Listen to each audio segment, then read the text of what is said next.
Assalamu alaikum wa rahmatullahi wa barakatuhu. Welcome to another segment of ours, The Mailbag from The Deen Show. This is your host, Jasir Khalid. In today's mail, the question comes, give me proof that Islam is the truth. How do I know that this religion is the religion of God? Well, I have to say that is a very good question. It's a very profound question, and it is a question that every single person should be asking himself or herself who is not a Muslim. Well, why do people believe this? Why are Muslims believing that they have the right faith? What makes them believe this? So this is a very sensible question, and we welcome such questions, and this is exactly the type of spirit and attitude that we're looking for. Just tell me, how do I know this is true? What is your evidence? I'm a Christian, I'm a Jew, I'm a Hindu, I'm a Buddhist, you're a Muslim. You say you're right, my father said he's right. How do I know who's right? That's exactly the question that we want. So the question is, prove to me that Islam is the religion of God. How do you prove this? The response, we can prove this in so many different ways that we can go on and on and on and on. But let's just summarize them in a few ways. First and foremost, the concept of God in the religion of Islam, vis-a-vis the concept of God in other religions. When you look at the religion of Islam and you see how Muslims view their God, you realize that there is no other religion on earth that has such a simple and logical and rational belief, a belief that appeals to every single human being. We believe that there is one God, not a plural, not a multiplicity of God, not a plurality of gods, not a group of gods and goddesses and mini-gods and demigods and the children of gods and the parents of gods. No, there is one ultimate God who created everything around us, who is all-powerful and almighty, and this is known by His creation. His creation is so perfect and beautiful, His creation is in such harmony and synchronization that He Himself must have the greatest powers and the most wisdom and the most knowledge for Him to have created all of this. We also believe that this God does not resemble us at all. He is not human. Had He been human, then we would all be gods. He is not human. He is above us. He is greater than us. He is much more powerful and knowledgeable than us in a way that we can never understand. We understand that because we are finite and He is infinite, that we will never be able to fully comprehend Him.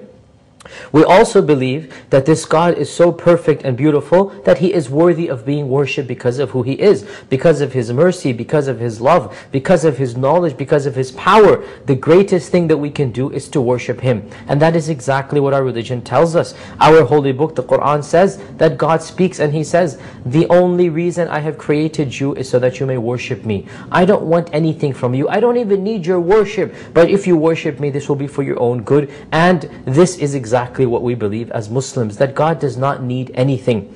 Also, another proof that can prove this is the religious teachings of the religion of Islam. When you look at the concept of prophethood, the concept of the hereafter, when you look at these basic fundamental tenets of Islam, then we see that this is an all-perfect religion in contrast to other religions. Other religions, they believe about God that which is impermissible to believe, that which is illogical to believe. To claim that God is more than one is illogical, because had there been more than one God, we wouldn't find this perfect harmony in the creation.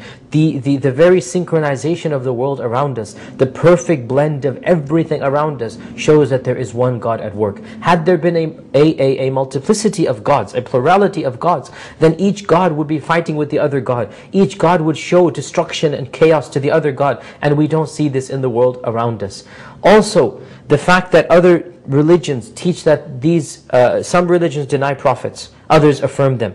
Even those that affirm them, they affirm prophets that are not prophets of God. They affirm them doing things that don't make any sense. They affirm prophets who are murderers and thieves. They affirm prophets who lie and cheat and steal. They believe in prophets who fornicate and who commit incest and who become drunk.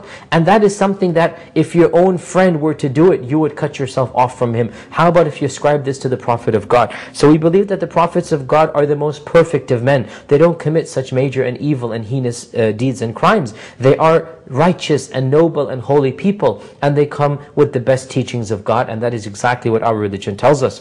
A belief in the hereafter as well. So we said three things: belief in God, belief in the prophets, and belief in hereafter. These three fundamentals are so perfect in Islam. We believe that there is a life after this life. We believe that after we die, that is not the end of our lives. There shall be another life after that. And that life, which is called the life of the hereafter, is a life which will be based upon this life. And we will be rewarded or punished based upon our deeds for this life. In this world, we find people who disobey God, who flaunt their arrogance, and yet they live seemingly comfortable lives.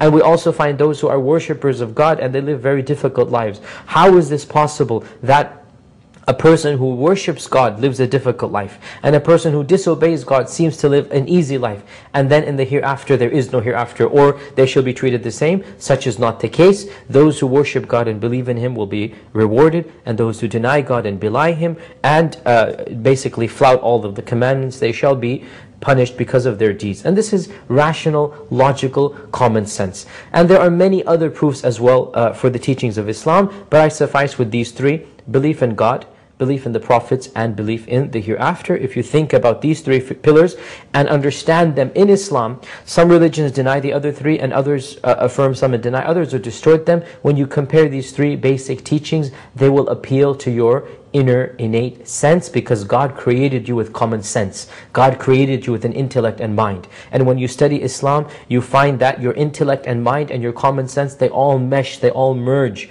they all complement the true teachings of Islam. And when you study other religions, you find that your common sense does not appeal to them. You reject them. It doesn't make any sense to you, because God is the one who reveals the books, and He has created you with common sense, and the two have to merge together. And that only occurs in the religion of Islam. So in conclusion, I ask you to think about these teachings, and then also to pray to God. You don't even have to call Him by a name. Just say, "O you who created me. O you who created me and all that is around me, I invoke you, I pray to you, I beseech you to guide me to the truth." That's a fair deal. I can pray this, and I ask you to pray this as well. And if you are sincere, then God will be sincere to you. I hope that suffices in a brief response to this question. And I hope to see you next time on the Mailbag on the Deen Show. Until then, Assalamu alaikum wa rahmatullahi wa barakatuh.